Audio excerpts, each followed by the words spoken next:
Hello, hello. Welcome to Exposed with Ash. I'm your host, Ashley Sue. This month we are talking about autism. What Exposed is about. This show is about exposing moments in our life that pivot our perception of life, right? And this month I want to talk about autism because I'm a mother to a child on the spectrum and it has changed my life completely. And I brought on two of my friends who are also mothers. Say hi. And you guys can go ahead and introduce yourself. My name is Tim Anisha, and I have a 10-year-old. He's on the spectrum. And I have a 2-year-old, and she's not. So, Hi, I'm Charisma. I have a 5-year-old who is on the spectrum, and she is my only child. So it's been an adventure. Yes. It is an adventure, but it's a good adventure. And I saw a quote that says, I don't want to butcher it, but it says something along the lines where it's like autism is a huge journey. It's this journey of ups and downs, but I love my tour guide. Right? very much so. Yeah. I can agree with So I that. think that that's cool. So I want to just dive right in. I think that a lot of people don't know much about autism, and when you talk about it, it's like, "Oh, I'm sorry," and it's like, "No, don't feel bad. Yeah. This is an inner strength that it's most people should have, to be able to pinpoint and advocate for your child And recognize it. and recognize it." I want to talk about the beginning signs. My story is different. My daughter, so I have two kids. My daughter's 10. My son is 8. My son's on the spectrum. My daughter, she got diagnosed with ADHD, ODD, OCD, all of that, right? And you know how they say the girls don't get diagnosed with autism, but they'll give them all the other disorders, Yep. disabilities, whatever you want to call it. And the boys, it's like, yeah, autism, So she didn't speak until she was in first grade. So the programs that I had her in, she did early intervention. She did the town that I live in. One of my friends hooked me up with, I don't know the name of the program, but they had her in there, and I was pregnant with LJ, my son Jacob, LJ, we call him LJ. I was pregnant with LJ, and as soon as I gave birth to him, they pushed him into the program. So he already had therapies as a baby See, that's before there were any signs. And that's my journey, that's my story. So I didn't have someone say, hey, you should go get your daughter evaluated, or not my daughter, my son, because Ava, it was automatically speech therapy. We did OT. We had early intervention come to the house, and we just, the therapies. And with my son, when we started noticing the signs, he already had the therapies. So he didn't get diagnosed until last year at 8 years old. And I remember I told you guys that, where I'm like, finally, he got his diagnosis because the school system gave me a run for my money. And we're going to talk about IEPs and all that Oh, yes. because we have They will rights. give you a run. For Yes. your money, and it's never positive. Yeah. And then they know how to get you, where it's like, if you say, I don't know what I'm doing, it's like, ha, we ain't gonna give her nothing. Right. So you have to advocate. If advocating is so important, so that's my beginning with my son. What was your story like both of your guys? Because that's important to know. When Royal was born, a lot of people were saying his eyes were really far apart. That was the first sign. Really? Right? His eyes are far apart. He did 7 days in the NICU. It was just a lot of stuff in the NICU. Was he a preemie? He was 2 weeks early. Okay. But that was it. Aside from that, when he came home, Royal he had no interest in anything, like toys wise. You know how babies grasp for things and they give you eye contact. None of that. And me being in denial, he just didn't like people. He just didn't like the toys. He just didn't like whatever you were giving him. He wasn't interested in it. And my mom kept saying, contact early intervention. Contact early intervention. Not the pediatrician. No, contact early intervention. My mom kept saying, and I'm like, contact early intervention for what? Contact early intervention. They came out, and he was 6 months when they started. That's early. And he got PT, OT, and vision therapy. When he got the vision therapist kept saying, like, his eyes are really far apart. You should take him to a pediatric specialist to see, an orthopedic specialist for his eyes. We went, and Roy has been wearing glasses since 9 months. So he started he started early intervention, 7 months. Then he started with the glasses. When he started with the glasses, he still was not, he's not talking, he's not doing babbling, any of those things. We took him to Rutgers to get tested, genetic testing. And that's when it came out that his 9th chromosome is deleted and duplicated, which causes global developmental delays. And that's what placed him on the spectrum. That's interesting. Correct. Yeah. And granted, he started school because when you do early intervention, you start school at 3. Right. He started school at 3. And honestly, I never felt like it was the right place for him. It was the placement in regular school, just didn't feel right. He didn't feel like he was getting what he needed. They put him in a stroller. What? Yeah. Because Why? Roy didn't start walking until 3.5. Oh, okay. His muscle tone in his legs is very low. So he needed a lot of therapy. Lot. He started therapy 6 months, and he even did hospital grade therapy. Okay. So the muscle tone, he used to flop down to, he had all the upper body, that lower body, nothing. Roy started walking, I say 3.5. He didn't start talking. And that means like with sounds, maybe 4. Okay. But now he doesn't shut up. Oh, he's come such a long way. Yes, baby, I'm so like, he has come such a long way. Yes, he does not be quiet. But yes, early intervention, honestly, saved our life. Like, Right. That's what started it. And granted, I honestly, being a mom, I didn't feel like I was getting, I felt like I was doing as much as I could, but I also felt like I didn't know enough. Right. Yeah. Which we don't. We learn as we go. Correct. And there's not places to say, well, here, this is what autistic looks like. Right. So I ventured into the world, like, to work. Yeah. Same here. Well, yes, similar. Right. So Yeah. So what's your process? my process. So Nova is 5, and when I took her for her annual physical at 2, they asked me, they said, does she say 250 words? And I was like, no, she doesn't say anything. But being my first kid, like, I knew she had a speech delay, but I just was like, she's going to talk when she's ready. Right. But she walked at 1. She walked at 1 right after her birthday. You know, I noticed with her, she flapped around a lot like she still does. I didn't know it was stimming back then. I just thought, oh, that's fun to her to hop on her legs in the crib while she watches TV. And, you know, she likes to play by herself, but technically she's the only kid. So that's, Right. you know, that's just her personality. She wants to be a loner. And it wasn't until that second appointment, and he said that he was like, I want her to get evaluated because she should be talking. So me being a mom, he was like, if anything, she's going to need early intervention. So the way he started, when he was 6 months, Nova didn't start till she was literally 2.5. So finally, like, her birthday's in January. By maybe June, that's when we had the speech therapist and the occupational therapist come into the home. We sent her to a daycare to kind of help with her social skills, but that's when we started. So by the time she turned 3, they wanted to enter her into the public school in my town for like more early intervention before kindergarten, because they don't have like early child care in my city. So it's either daycare or there's one school through the school district. So by that October, they were testing her for basically the special education classes. So they wanted her to get an eye test. Her vision was great. Hearing was great. We had to meet with a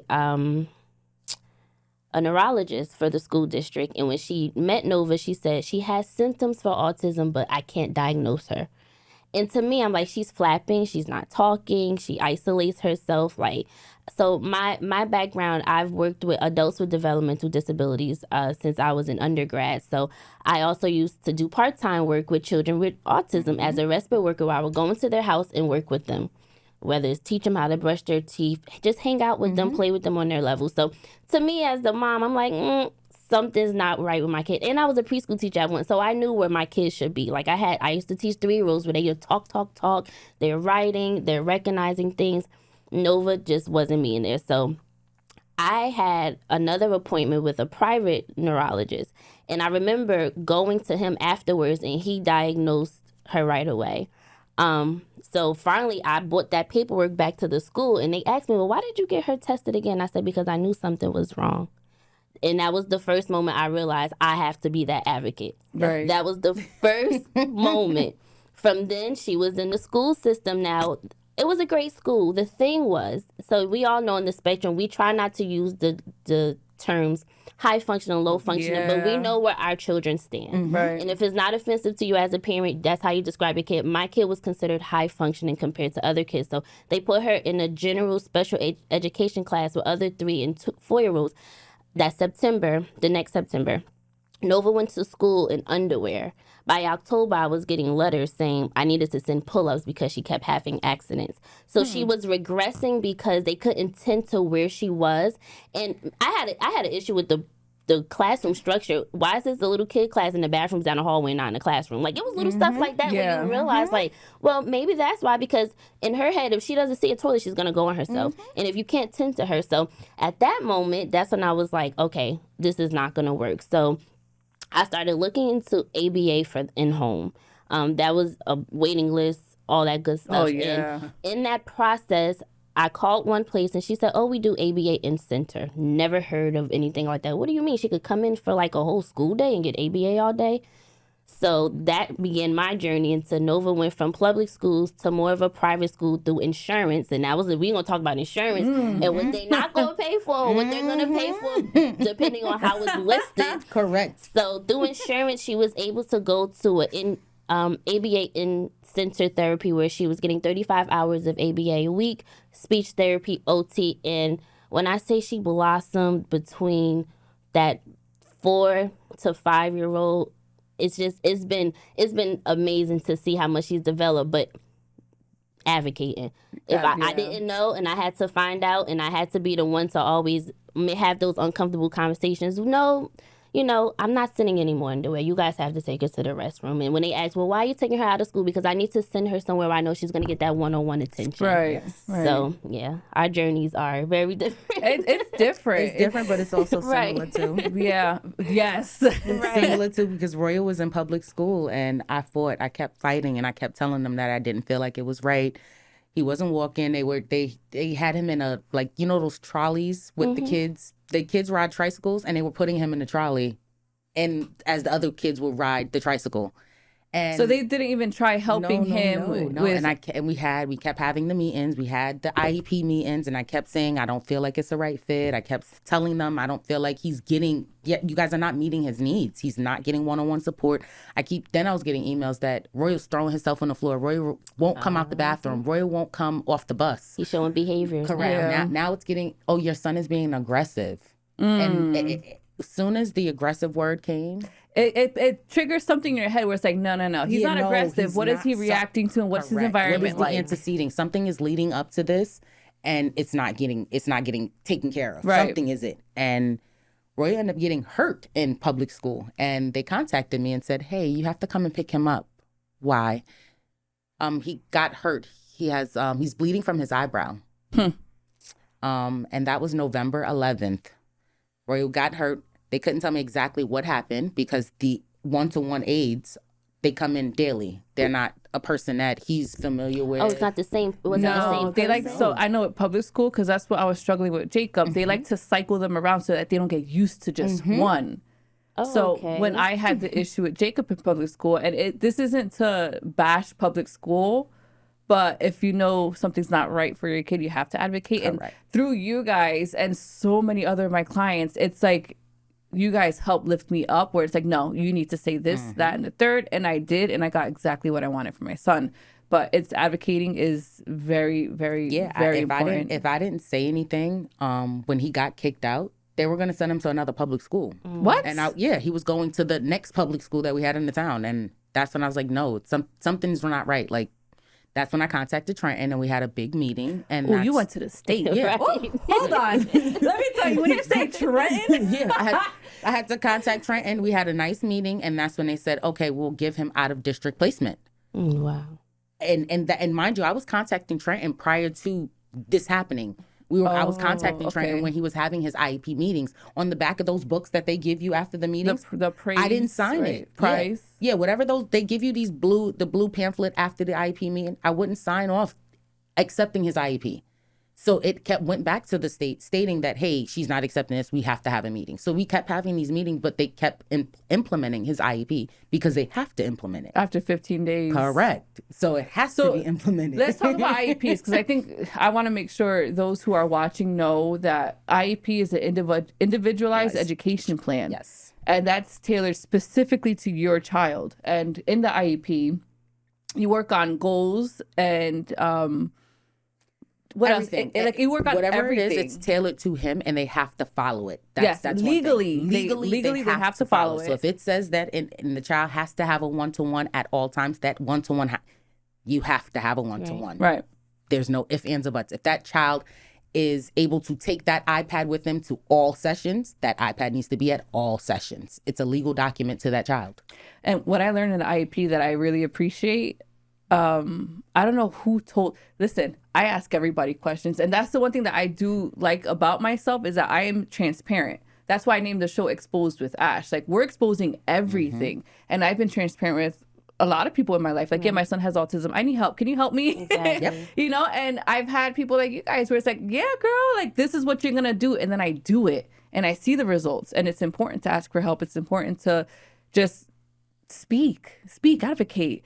And with my son's IEP, I didn't know you can record the IEP. You have to state it on camera. I like to have this meeting recorded. And when you do that, it instantly sends that red flag where it's like, hold on, we need to watch what we're saying now. We need to make sure we're doing things by the book. Teaching me something. Yeah, this means something. And with my sons, I want to say within the last year, the IEP, as soon as I said that, I want this recorded, I know that they slipped up a little bit because I guess they were so used to just telling me what to do instead of asking me, because I am a part of the IEP team. We are part of the, we are the first one. We're the advocate. We're their voice. Guardian. Yeah. Yep.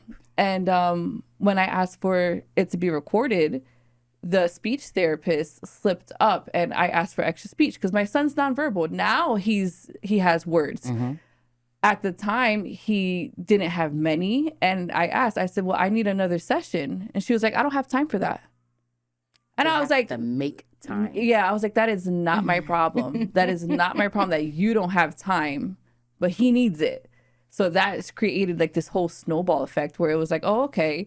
And just little things that they got caught for. And it just, everything kind of led up to a moment where I could easily call the state, have these the recorded meetings, because now that's a paper trail. Yep. You know, I have the recorded meetings. I could send it to the state, and guess what? You're screwed. So IEP, recording them is like one of the biggest. Ooh. That assists and that helps you when it's time to advocate for that child. Yeah. Right. Like having it recorded, because they will switch up on you so quickly. Or what you say, they will try to Flip it or fit that child for it. For instance, when I said that they kept putting Royal in a stroller. Well, that was one of my issues, that I did not want him in a stroller because he can walk, but granted, he walked slower and with the up, down. Yeah. So I kept saying I didn't want him in a stroller. So when I finally said I didn't want him in a stroller, like, well, he's not walking. We're gonna put him in. We're gonna use the stroller as an assist, as a walking device. And I said, a stroller. There's how do you walk with a stroller? Yeah, it's a stroller. It's wheels. A stroller. You're pushing him. There's no. You're not helping him at all. It's not. We're not giving him a walker and making him walk or use the muscles. Right. And that's when one of the ladies on the support team, she was like, okay, well, can we get him a walker? And well, yeah. Sure. With Medicaid in the state, that as much as he gets paid to just be in a general ed class, of course. Right. Of course. And that's when they started to get things that they needed for him versus doing that automatically, if that made sense. Yeah. Like, you should have these things because he's not walking. I shouldn't have to tell you that you shouldn't be putting him in a stroller to make your life easier. And they're the professionals. They're supposed to know all this, but they, get away with as much as they can. And there's a big difference, though, because they're special education teachers versus DSPs or ABA and physical therapists. Yeah. special education is a big difference when you're teaching autism, when you're teaching children with autism. So I think I slip up sometimes, and I know we know what ABA means. And it's funny because I was telling my husband, Jacob, about it. He was like, I don't know what ABA means. Applied behavioral analysis. Yes. So these are all therapies. OT is occupational therapy. Yeah. What else did we mention? Speech therapy. Speech therapy. Is ST, and PT is physical therapy. Yeah. Yes. So yes, those they're the best, honestly. Yes. I think early intervention, you have to... it's not just getting your child diagnosed, it's noticing the problem. I don't want to say problem because it's not a problem. The it's area just that they need more help in. Right. Correct. And wherever it's the deficiency at, where you need a little more, a little tweaking and a little more assistance. Like prime example, Roy needed help with, and I consider this as everyday living. With brushing daily of his living teeth. skills. Correct. Yeah. His daily living skills. That was difficult. His daily living skills of just washing of the face. Oh, Jacob still don't wash his face. It's a fight. You have to and you know how you hurry up. Correct. And he wouldn't open the rag and place it. He just And so I needed someone to assist, and we learned we have a lot of visuals in the bathroom. Yep. Nice little step by step boards. Correct. Step by step, and he has when he opens the rag, he has to flap the thing over because now you opened it. It's a step by step. He opens it and then wipes. That was another thing that I remember now that I wanted to mention. Their brains are different. So we have to, in detail, give directions. Oh, yes. And that's another, step by step directions. You cannot miss You can't miss one step. For your brain, tying your shoes. Tie your shoes. No, you need to pull out the one lace, the other lace, you need to cross them, then put the other, you need to either put a color on one of the lace, the red lace, and pull it through. It needs to be detailed step by step. Yeah. And I kind of had a problem with that. Oh, I'm sure we all have. I'm going to do that now. The 5-year-old, on and off confuses her. So I tell her, take off her clothes, and she's just standing there. And it's like, come on, it's bath time. We haven't gotten to tying shoes yet, but I just do it. Sometimes it's easier to do it. And I'm at the point, because I know she's 5, she should be doing some of these things independently, but I'm like, I'm more comfortable still showing her, modeling it for her, but that's all right. That's our job. We get used to it. In the mornings, I usually brush her teeth, but there are some times when I say, Nova, go brush your teeth, and she mimics it. She puts the toothpaste. Now, she has a hard time holding pencils and squeezing, so, she's still in OT, but she tries, and I help her. She knows to brush her teeth, and she goes, mouthwash, okay, give her mouthwash. Oh, she does mouthwash. She's getting better, but still, just as a parent, it's like I have to encourage her to do it versus not always try to do it for her, even though I know I have to do it because I'm going to do it right, but it's just like, here, you do it now. The positive reinforcement's important. That too, but there's also things like, prime example, Roy does OT and he can't squeeze either. So I got him on Amazon. They have this it's like a wall caddy. Yeah. That and has it's automatic, right? Yep. They put their toothbrush underneath it, and guess what? It squeezes it out. There's little tricks of the trade of it. Just adapt, honestly. Well, that's a lot of what it is adapting, going with the flow. I know my kids, they teach me, man, to just go with the flow. Don't take things personal. And you better not. We can't take things personal because no matter what, we get some type of judgment. And I know that when we're out on the street, and I had a friend, he was mentioning how he didn't like how people looked at his dog, and I was just like, honestly, I said, you got to get used to that. I said, people look at my child that way. When he's having a meltdown, or if he's not speaking, or if he's doing his mannerisms and flapping and rocking. Stemming. And I'm like, honestly, we're going to have to just advocate and be okay with it, just let it roll off our backs. And I want to talk about meltdowns or behaviors, because I feel like that is the most misunderstood aspect of having a child on the spectrum. And people don't understand, or they don't want to, or they don't care, they don't help. And a lot of the time I noticed I was staying home with my son because I'm like, I can't deal with that. And I remember you told me, no, Ash, you take him out. You take him out, you go here, you go there. And I'm like, all right, I'm gonna try. And it's difficult. It's difficult. It's just, what are some of the techniques I know my techniques, right? But all of us are different. What are some of the techniques you guys have used when your child is showing that they're overstimulated? Royal first real tantrum, like really, I think he was maybe like four, and he had it in the supermarket, and it was over Oreo cookies. I will never forget this. We were picking up cookies, and I told him no, not to pick up that. He picked up the minis.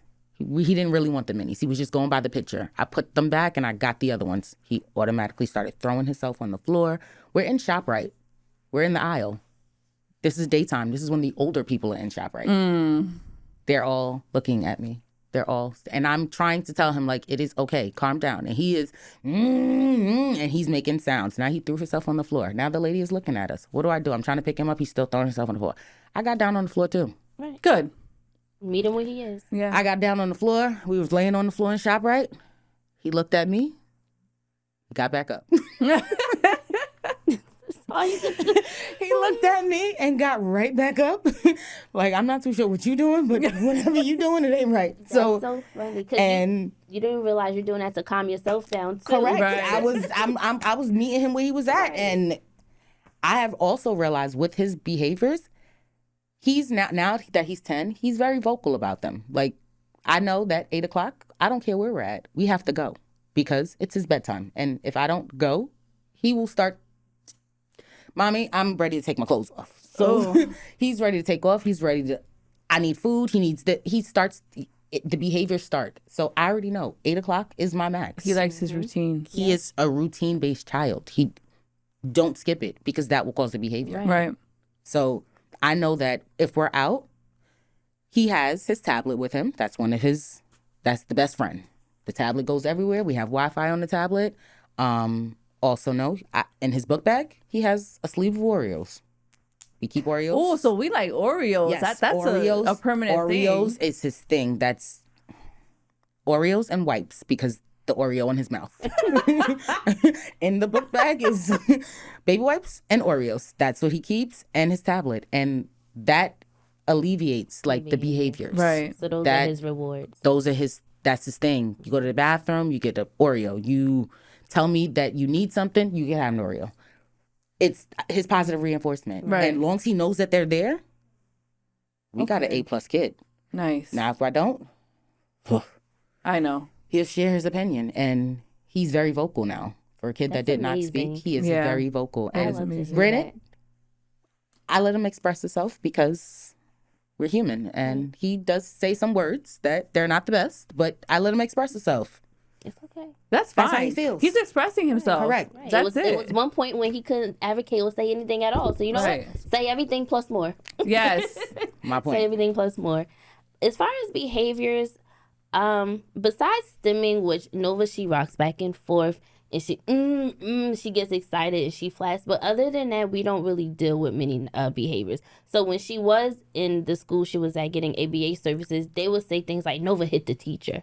And their biggest thing was elopement. Like Nova, you know, if Nova wants something, she's so fixated on it, she has to get it. Right. And it's funny because I would say, you know, it's a line between the autism and her just being a toddler. So it was like, she doesn't do that with me or Dad. And it wasn't until like one outing, they were out at like Pump It Up or something. Somewhere they took the kids to like show the parents, this is what we do in school when, you know, when they do this, while you're out to do this. And it was funny because it was reversed because Nova started eloping and running and her dad was like, Nova, get over here. You know, he said it in a certain way, you know, as some parents do. Yeah, you know, the daddies. Like, usually we have to chase her. And he was like, no, you have to be stern with her. And literally from that trip, the next week they said, hey, we got her a new therapist because we realized the therapist that was with her was not too nice, but too soft-spoken. I said, that's okay. If that works, she needs somebody that's be directive and stern, you get that. But other than that, besides the stimulate, if she stims in public, I let her. Right. I let her. Like, I would never stop excited, she rocks back and forth. She's not hurting anybody. Now, we do have those instances where she's not paying attention. She's bumping into other kids, especially in like those gymnastic places and bouncy houses. And I just say, I apologize. She didn't see you. You know, that's just her one. But other than that, you know, it's just, I just let her do it. Even we went to dinner last night, actually, and the waiter kept talking to her. And she just was ignoring him. And I just was having a conversation for her. She's good, thank you. Oh, what you watching? She's watching YouTube, thank you. You just learn how to deal with it. So fit it into your life. Right. Yes, you fit it into your life. That's great. That's a good one. You fit it into your life. Right into it. So with my son, his is vocal stimming and his vocal stimming is screaming. And we've had moments, and I want to get into the family aspect where we, I cut off a lot of family members, and in the sense where you don't have access to our inner circle, because our inner circle is my daughter, my husband, my son, and myself, you know, and during the holidays, those were the hardest times. And I would never forget, about 4 or 5 years ago, I wrote a post where it's like, can you ask the parent of the autistic child, what do they need for your event? You know, what do they need? A quiet room? Like figure something, like if you love me that much, if you love my child that much, can you ask me how it'll be better for my child to be there? You know, and this was after, it was one Christmas, and again, I'm vocal. I'm very transparent. Like, this is what's going on. I am so vocal and transparent. I would never hide pieces of myself, because somebody's going to need that piece to learn. And this one year, it was so heartbreaking, because I wish I would have handled it better. My son was screaming. He was overstimulated. I have a big family. There's 4 sisters. We all have kids. And then you have the grandparents, you have the parents. So that's a big family. And during Christmas, my son, he was about, I want to say 3. I know he was walking. He was a baby, small enough to fit in my lap. So I want to say 3 or 4. He had to be 3 or 4. He was screaming, covering his ears and screaming. And I didn't know the noise much. So the noise was too much. I didn't know. So I could just put him in my lap. And one of the adults, I don't want to single anybody out, one of the adults went into his face and screamed back to teach him. And I was just like stuck, where I was like, that's not going to help him. But of course, that's an elder, and we're taught to respect our elders. So I'm like, that's not going to help. And this is before the cutoffs, though. I see her face. This is before the cutoffs, you know, and I was just like, that's not going to help. And I remember being so heartbroken that my family, you know, I wasn't treated very well growing up, but I'm thinking, this is an innocent child. Maybe they'll treat my children better. And they didn't want to understand. They didn't want to help. You know, it was just like, oh, you're not doing this, you're spoiling him. No, he's uncomfortable. Right.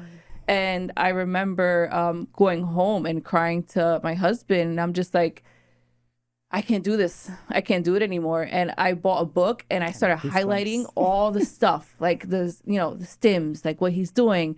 And I had a plan. I was going to print it. I was going to send an envelope to each family member's house. Educate yourself.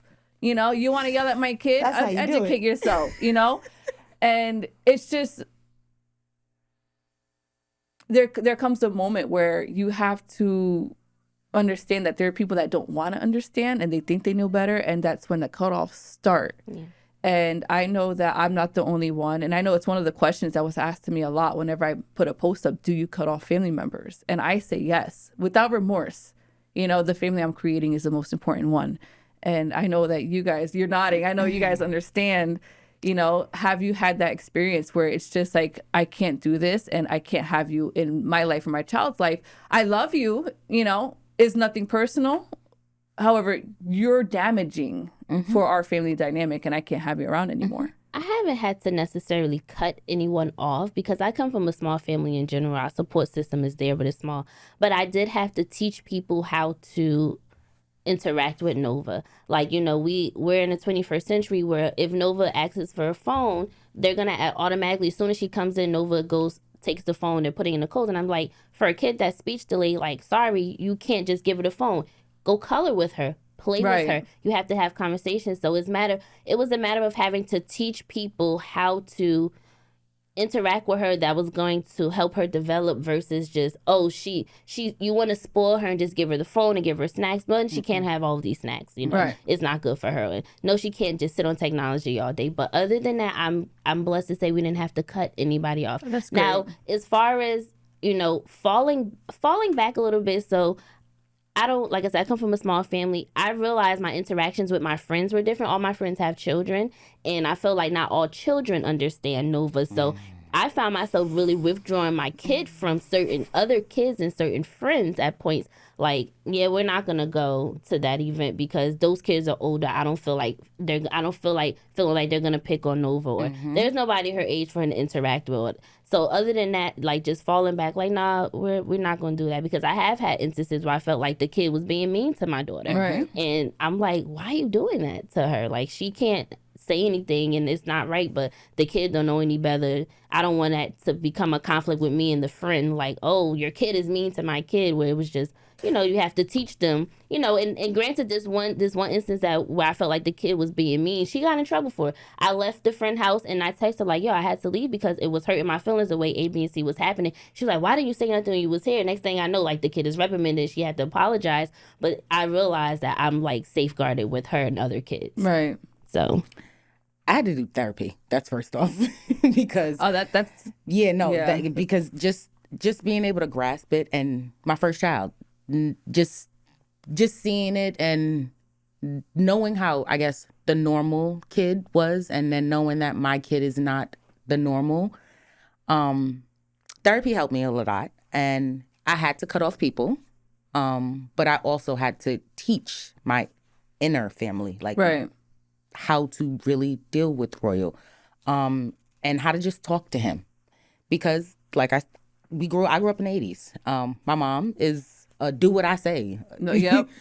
yeah. She's more of a yelling, and yelling doesn't do anything for him. He will stare you dead in your face. they don't know you mad. That's why you yell. Or he will laugh at you, and it will piss you off that you want to either hit him, or you want to try to grab him, or you want to, you know what I'm saying?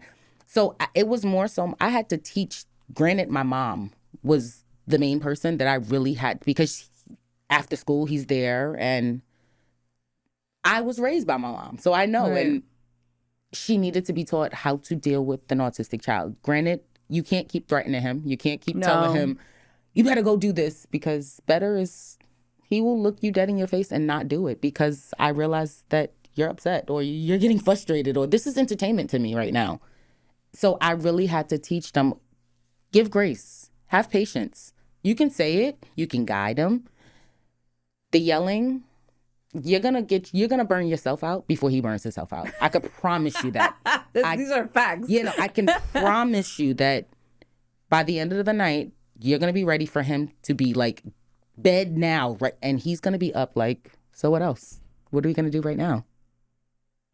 Oh wow. Yeah. So a lot of energy. Therapy is definitely therapy something that helped and saved my relationship, my marriage, my family, everything. And therapy also assisted with me having another child, because I was scared. Yes. That's where I am. I was scared. That is and where I am. And I will say this, being an autistic, and like I said, when you meet one autistic person, you just met one autistic person, because I don't think that they're all the same. Right. They're all like, they might have similar things, but not the same. They're all different. I would say if I knew that Royal would have been this attentive, this just all around just support with his sister, baby, I'd have did it. I remember. I told you I'd have did this. I'd have did them back to back, honestly. Right. But I was scared, and I mean scared, like not knowing what can happen. And then when I got pregnant, I even prepared myself to have an autistic child. Like, I was prepared. And I mean full blown prepared. And this girl came out, and she's not. Completely different. Completely different.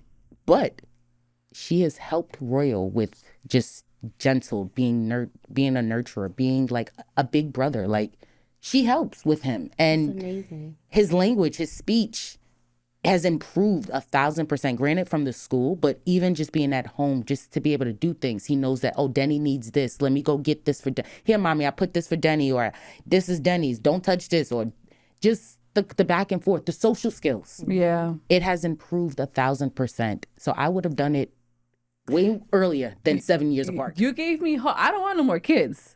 But it's done. That ship has sailed. However, it sailed a long time ago. However, you have given me so much hope, and I hope whoever hears this gets hope too. Do it. When she was pregnant, I was just we would just talk, and I'm like, girl, And she was like, I know. Then after she had the baby, she was like, oh my goodness. It's exactly what you just said. I would have done it sooner. Because there's that fear. There's such that fear, that guilt, that like what's going to happen. Yeah. And something beautiful came out of it. Correct. And I didn't feel like I was going to give him enough support. Like with Royal, granted, I didn't work the first 3 years just because I needed to be Yeah, you have to be very in active. it. And I felt like, damn, if I have another one, am I going to take away from him? Or like, am I going to be able to do it? Am I going to be able to split my love? Like, am I going to be able to? Thank you for sharing that, because I'm in that space right now. Like, granted, since I became a mom, I've worked from home.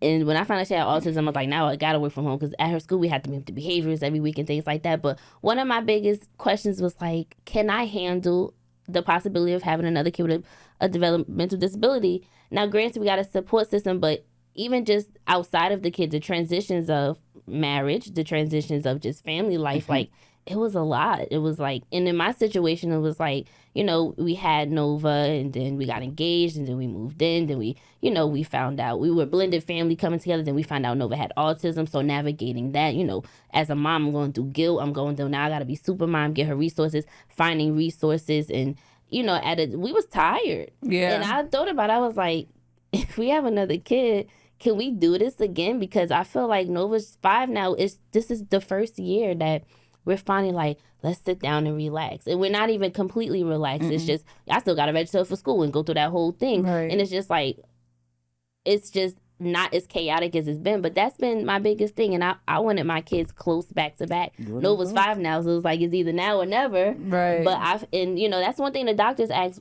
does she have siblings? And I work with adults with developmental disabilities, and one family told me, she said, both her kids have autism. One is more severe than the other one, but she says they communicated together and they socialized, and that's why they were able to, you know, get the verbal, you know, enhancements that they needed. But I thank you for sharing that, because It's the best. It's the I'll best. be so nervous, and I'm just like, I want to have more children. Do it. I do, but Do it. I'm telling you. Like, Do it. The reason I'm saying is also because they have their own little group. Right.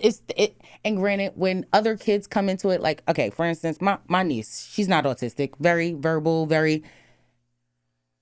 she's part of their group, but not. But she ain't part of the group. Like, you're not part of the inner. You're not part of the Royal and Denim. Like, they got their little thing. And granted, like, prime example, yesterday, they were in the room. It was quiet in the house. Denim was laying on the bed. One got the tablet. One is laying on the floor. They're in their own little circle. And as much prior to this, as much yelling Royal did, screaming, breaking toys, my first thoughts was, you can't be around a baby. Yeah. Like, just, that's a lot for a baby. With a baby, I remember bringing Denim home and scared, like, just feared, like, not knowing, okay, if I run to the bathroom really quickly, and what would he do? Like, yeah. It got to the point where I had to let the guard down. Like, I really had to let it down. And baby, he surprised me. Like, she dropped the bottle. He was holding the bottle, like, until she tried to grab it. But she's a baby. She's not grabbing the bottle. So he's holding it, like, to her hand and just waiting. Versus shoving it in her mouth. Correct. Right. Because that's what I would expect. Like, drink the bottle. No. And, when I mean, his big brother skills kicked in, like, just naturally. And my mom says it's because I give him a lot of nurturing. I was going to ask her, do you think it comes from, because, you know, we tend to nurture our kids longer than other people because they need it. Like I said, we're probably still brushing their teeth at 7. But I was going to ask you, do you think it comes from him just, this is what was done for me? This is how gentle people were. It makes sense. Yeah. That definitely makes sense. When I mean A1 day 1, I've even got to the point where he's 10, she's 2, she'll be 3 in May. I can run downstairs to the garage. I can run downstairs to get mail. Roy, watch your sister. And I mean, he's going to watch her. Probably the best focus too. Like, I'm watching this whole time. He will sit. I will say, Roy, I'm running downstairs real quick. Do me a favor, watch your sister. I come back upstairs and he's like this. Mommy, she yelling. Mommy, she got a snack. Mom, and he's going to run down everything Denim did. Oh, that's And good. Denim's just walking through the house like, can you imagine when she's older and she's going to try having boyfriends? She goes, she had this person in the house while you were gone, and she's sneaking notes. My son is going to tell you straightforward down to exactly what he's telling you on Daddy. Daddy went to the store. Daddy in the bathroom. Daddy had liquors. He is telling you everything. He is very detailed. His father's, stop tattling. But he's going to tell you everything. He's very detailed, Very nice. straightforward, and I love it. And I that's can't take it. and that's a gift. Yeah. That's a gift. Hello? Coming from nonverbal. Right. And even like things like that, like how was your day in school? Some kids don't want to tell you. He's going to tell you everything, and that's amazing. He'll tell me important. good, but then he'll tell me, oh, it was bad. What was bad? The lady here. He puts bad as messy. Anything that's okay. out of whack. If your shoes were untied, that's bad. If your shirt had a stain, that's bad. Like, he doesn't put, I guess he can't put the word to it. Right. Like, that's just messed up, or that's not how it's supposed to be. Automatically, that's bad. So, what has been the most fulfilling moment? Because I know we have those. I feel like we celebrate those little milestones that people overlook, and there's always one moment that stands out. What has been the most fulfilling moment that you've had with your children? It's gonna sound simple. The first time Nova sang "Twinkle Twinkle Little Star," I cried. Jesus. And she didn't say verbatim. It was just the rhythm. She said certain words. But to me, so her name is Nova, means star. And I sang that to her in my belly all the time. Aww. So when she finally got to the point where she was verbalizing stuff, and that was the first thing she wanted to do, I was like, I'm crying, twinkle, twinkle, little star. But that was a moment for me. Like, just her singing Twinkle, Twinkle, Little Star. And I was like, sing it again. It will have to be Royal just doing for himself, tending to himself. This weekend, I was telling you, he made oatmeal. Oatmeal is one of the things that he eats. He's been eating it since birth, since I can say a year. Nova's comfort meal, too. He eats strawberry oatmeal. Every 2 packs for breakfast, every day. That has been his thing. And yesterday, typically he will wake my husband up. Saturday and Sunday, he knows his father's on oatmeal duty. But I've been showing him, like, just step by step, press, one, like everything in slow motion, the 30-second, 3 times, put it in the bowl, rip the top, get the thing, put water. Like, I've been showing everything just in a slow motion style. Yesterday, granted, thank God he didn't start, the microwave only had 3 seconds left on it, but he put the oatmeal in with the water, but he put the spoon in. He pressed start, not the 30 seconds. And it was only 3 seconds left, Right. and it started with the spoon in. Granted, nothing happened, but the fact that he was able, he didn't wake anybody up. I heard everything. I let him do it. Then I came and peeked. But the fact that I'm hungry, I'm going to get something to eat. Y'all sleep. Let me feed myself. That gives you so much hope. Mm-hmm. That we can do more. If that's the case, let me put some things down. Let me bring your oatmeal down. Let me bring the water down. Right. If that's the case, then I might have to get a smaller microwave and put it on the counter for you. We got to adapt. And Yes. if this is how you're going to learn, then this is how we learning. Right. They teach us. Yeah. 100%. They teach us. I love this community. I love it. Yes. I work with it. I love it. And I wouldn't trade it, like, ever. And everyone, prior to this, I wanted to be in art. But my son pushed me into this field because I just didn't feel like I knew enough. And now, baby, Right. thank God for Royal. I love this field. Yeah. I wouldn't trade it. It's funny because when Nova was diagnosed with autism, as a parent, when I had to accept it, I said, God will give me an autistic kid because he knows that I have experience and he knows I'm going to go extra hard for her. But I remember saying, why not me? Yeah. Why not me? So that was how I had to look at it. So if you don't mind, what do you do with I'm a autism? supported employment. I'm a job coach. Oh, okay. I'm a support coordinator. And they just met today. I have to contact the support coordinator in Right. order to get hours for my guys. Right. So yeah, we meet with them. We reach out to them and say, hey, we have a So one thing I don't want to rush, but I know we were going to talk about like what does it look like as an adult. So working, when it's time for them to find work and they say, hey, I want to get a job, they have the job coaches come in and help them. So that's amazing. So yeah, we're going to talk some more. Look at these connections. Look at these connections. Yeah. I love it. But yeah, Trade it. definitely being a special needs mom, I'm able to connect with my families more different. Like I understand like how it feel like even as a support coordinator sometimes, you know, some agencies have high turnover rates. And I know when my kid has a new behaviorist in school or one-on-one, I want to know what happened and why didn't she stay. So now when I meet families, I say, listen, I'm a special needs mom. I know how it feels. I'm here. I know we're not going to start from the beginning. I share my story. Okay, so you understand. My job is so much more easier. I find I had the passion for it, but the passion is different. Right. Now that I know, like, this is what I would need this is the kind of support coordinator I would need for my kid if she needs one at 21 years old. I want this person to feel like a part of the family. I feel like it's the understanding part. I feel like we're so misunderstood and we just want people to hear us, you know, hear our story, hear like, I'm struggling and I need help, and don't make my life hard because it's already difficult to navigate. Send me around and around. Right.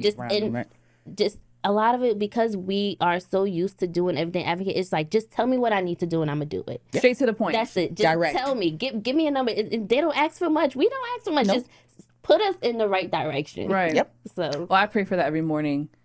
Every morning. It's just put the right people on my path, put me in the right direction, and it happens. Yep. I can't say it doesn't. It happens every day. I don't even remember how we started talking about autism. Me, I'm so I was- yeah. I was about to say, I'll start waxing him. Yeah, you have kids. Me too. My son's autistic. he's nonverbal. He's nonverbal. Does he have a tablet? I just remember us, and I'm like, it's not on paper. She's like, no, I'm like, you better get it on paper, because once it's on paper, everybody like, oh, now they got to do it. But Right. I don't even remember how we started that conversation. But that's why I can appreciate that. Growing up, you're always told, don't tell your business, don't say nothing, keep that a secret. I need help, you know. And if the people that I've come into contact with, because I'm transparent, I'm able to get whatever information you have. Like, let me pick your brain, you know. And man, I really am transparent. Now that I think about it, everybody knows my story, but it's helped me. Very You know, much so. it's helped me. And there are times where it bites me in the back, of whatever you want to say, whatever phrase, because people use it against me sometimes, you know, for me being so transparent, so loving, and just open to, oh, okay, you know, let me help you. I get taken advantage of sometimes, but the good outweighs that, Right. you know, where it's like, okay, this is what's going on with me. And then I come across professionals where it's like, okay, sis, this is what you're going to do it, and do it in this order. Yep. Where as soon as I got the diagnosis, like, all right, print out 5 pages, send it to the insurance, do this, do that. And I'm like, okay, all right. And I did that. You know what I mean? So it's so important to just, there are so many of us out here that have children on the spectrum and need help. And it's like, don't ever be afraid to ask for help. It's Correct. scary. It's very scary. And don't be in denial. I was in denial. but I was that's in hard. I was in denial. You want to know something? And I get it. Like a first-time parent, sometimes we don't know. Like I said, for me, I just thought she'll talk when she's ready. You know, and then it wasn't until now I'm Googling what's autism, and I'm watching her play by herself in a group, and I'm watching her flap, and I'm like, yeah. Even like I said, even when the first neurologist said, no, she doesn't have it. Yes, she does. Like, you can't be in denial. See, I feel like I didn't know any different though, you know, because my daughter was hyperactive, and, you know, we put her through different, and it was like, oh, it's just ADHD. She started talking at first grade. So I'm like, all right, I have time. Maybe the same will happen with my son. So I knew something was different, but that was still a sense of denial. You know, he just got diagnosed. He was in therapies, but he just got diagnosed. He's 8. I feel like I failed in that point. And even then, knowing what I know, even after diagnosis, that guilt came, that sadness, that hope for the future. I can't believe I waited so long. I can't believe I waited so long. And it's just like, then you really start to wonder, like, how severe is it? And what's going to happen when I'm not here anymore? Oh. That fear is like, oh, you know, my daughter has responsibility for my son now. And that's not fair. I want her to travel, live her life, you know, start your own family. And there's just this big, granted, our foundation, it's set because we know what's up. We know what we have to do for the future, but our lives have shifted. Right. Very you know, much and so. autism has shifted my life completely. And it's not in a bad way. It's just, you have to It's open a lot your of eyes what to ifs. It's reality. A lot of what ifs, and just, you know, this is what we have to do. So let's put our pants on, buckle up, and let's get stuff done, you know, before they go into adulthood. Because I know you guys seen in your profession, when they go into adulthood, there's not as many resources. It's not as cute. No. It's not as friendly in adulthood. It's different. It's different. One, I can say it's shifted a lot in New Jersey from where it used to be. Like when I used to work in group homes versus being a support coordinator now, like there's so many things that they can do when they're adults. Like we said, we talked about the job coaching. We talked about even some just getting memberships. Like the state would pay for them to get memberships to art classes, pay for certain college classes.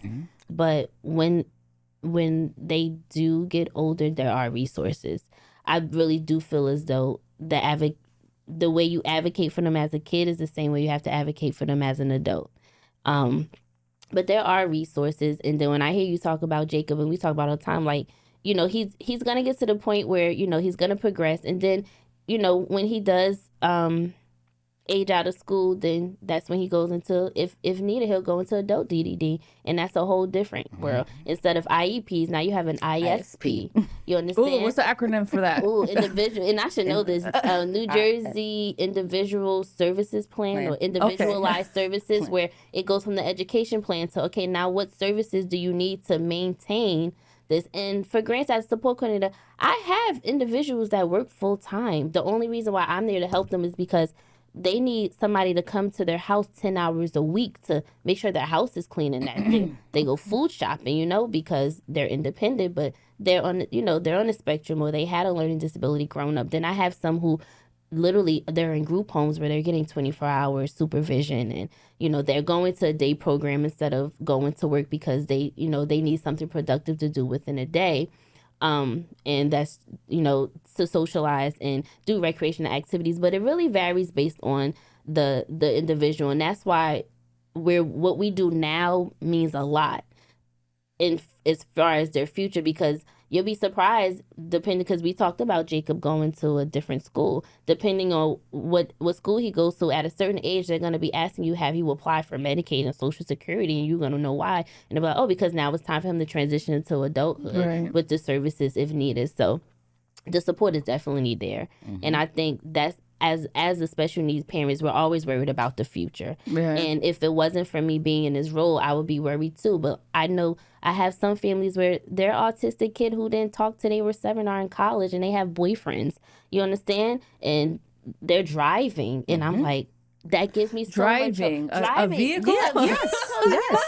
And you know how anxious I get in a vehicle? Can you imagine my son driving me around? But imagine you're like, what's going to happen? Like possibilities. And it just shows me there's endless possibilities. And you want to know what? Even if she doesn't progress or she doesn't become as normal or typical as other people, there are still support so that she has a fulfilling life. And that keeps me going. That part. Thank you for when that. I mean that part.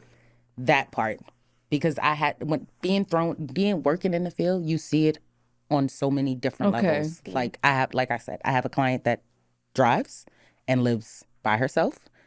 I'm there. I come for 5 hours and I assist her with sorting the laundry. A simple task that you're like, if they can drive, why can't they sort the laundry? No, or reminding her to check the mail. These are simple tasks, but she drives. And then you have a client that's in a supported living that has 24-hour watch, but also works. Right. So it everybody's varies. different. I mean it varies, but to see that there's so many supports in New Jersey.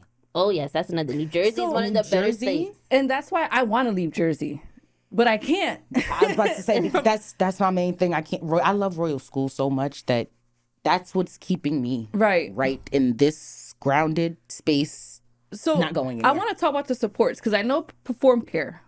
I've been utilizing Perform Care. They help the DD application, and we have therapists coming to the house. I think CCI is what it's called. I don't know the acronym. CCI. I don't know. I know what that is. That it's a support. It's another agency. Oh, okay. Where they send people to the house. So my son loves DSP support coordinator, not support coordinator. I just wish I knew the acronyms. I will put it below where we just put all the resources and we'll put everything like subscribe, do all of the good stuff because I forget this is going on YouTube. Do all of that. All right, but I do plan on putting, you know, the advocacy groups. The New Jersey has a book. The prize, it comes out. right? No, it's a new NJ. It's a NJ, not wellness, but it's a NJ autistic guide. Ooh. I want to say it comes out. Only 4 of them come out a year, every quarter. Okay. But it has so much resources. It has like play places that they can go. It has the schools. See, I didn't know that. It has. That's another link I'll put up. Yeah, I'll give you that. I need but that too. Yeah. that's where I learned. That's where I literally learned about being a DSP. Okay. Being in that book, because I didn't know what a DSP was until I'm like, okay, What is a DSP? Direct support professional. There you go. Yeah. But I didn't know that like that's what they are. I just thought, I'm like, oh, that's a helper, or Right, you an know what I'm saying? aide. An aide. No, it's a person directed to support you, to get you to a professional level. Right. So I do want to put those resources down. Yeah. So we talked about, I want to do a mock letter of an IEP just to start that. I think the initial process, that's where most parents don't know what to do or where to go. So I want to put a mock letter down on a link. I'll figure that out. Okay.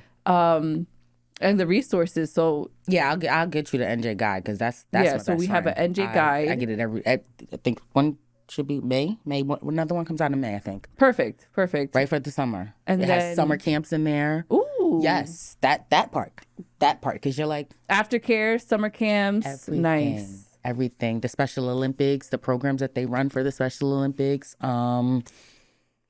just restaurants that support, Right. places that are Sensory-friendly hiring. days. Yes. I just wish this was more out there so that we can have easy access to it, where we all know about it, you know? That's why we talk to each other. Yeah. Hello.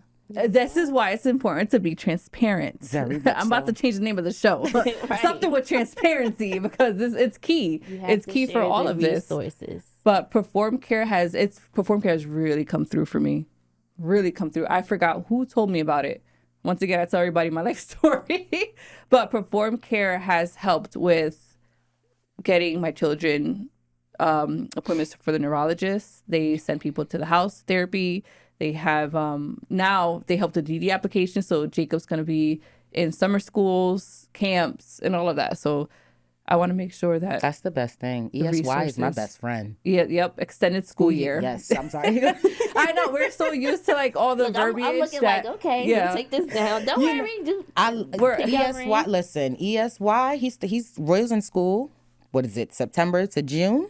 He has 2 weeks off, And then ESY kicks and in, then and ESY starts, and then you have 2 weeks off in August, Right. and then back to school in Yep. September. Now And that I'm thinking about it, my daughter did do that when she was in ESY school. is from, I think, 9 to 2, and the regular school day is from 8 to 2:45. So Right. I will take that. yeah. And it's not just learning. So he gets like a summer camp. They do little marathons. They have paintball. They go on Paintball? yes. No. Yeah.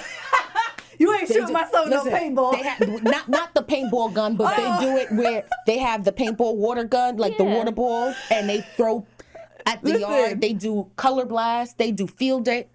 Love his school. I love that boy's school. That's great. I love Listen, it. paintball. I have you got my some own traumatized history. You ain't shooting me no paintball. Funny thing is, Royal's 10th birthday, we went like to do like a little mini paintball splash painting. And So you he could had- throw it. I'll just so you could throw. Yes, and he was Send able me to the throw. info for that. That's wonderful. He loved it. Splash painting, and they're friendly, sensory friendly, and all of that. Wonderful. Nice. I'll send So you there that. is a place I wanted to shout them out. Another one of my clients. Everything here is my clients. All right, we built such a community with just getting waxed and skincare.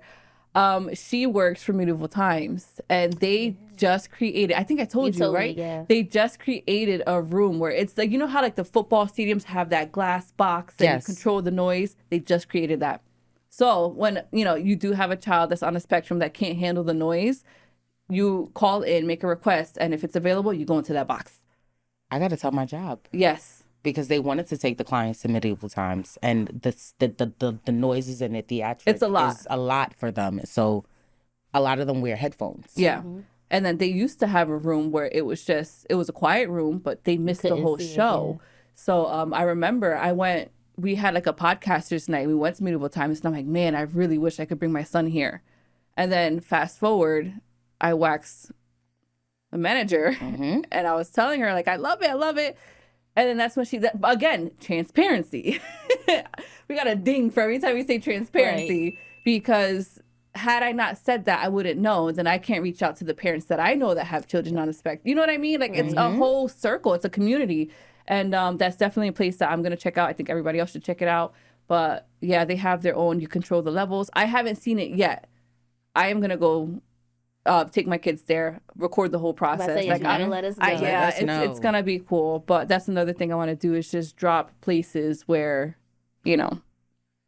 Say, definitely, because Chuck E. Cheese is in the regular. Oh no! Places. Listen, my daughter hates Chuck E. Cheese, and I love that she hates it because I worked there for years. I'm like, yes, but even they have sensory Sundays where it's supposed to be like more quiet, but it's just too stimulating. It's honestly, it's too much. My son, I would say 10 minutes in, get him food and he'll sit there. Honestly, that's what we go for, is a pizza, because everything else. He'll sit there. He's not really. It's just too much. He likes rides, and I know that those are places where a lot of parents like to take their kids. Because it's more so fast. As far as advice, like before we close out, like what advice would you give other parents to children on the spectrum as far as starting the process, trusting the process, and just flowing with the process? I would say starting the process, let your guard down. Ooh. I'm working on it. You got to be you got to be transparent. You got to be straightforward. Like, it is what it is, and not saying that you're going to fix him or fix them. There's no fix. It's honestly adapting and it's not making it work with your world. That's one. Once you understand it, make it a part of you. Yeah. Sometimes I know we might want to have our behaviors. Make it a part of you. Like, let them know that what they're doing, it's not like, oh my God, what, like I don't even know. Like, yeah, I learned connect and correct. Yeah. So that was a good one. Connect and correct, and move on with it. Easier. And I would say, just with life in itself, just make sure they're included in everything. Yeah. Put them face forward, and even if they're not talking, they might be stemming, include them. Right. Include them with everything.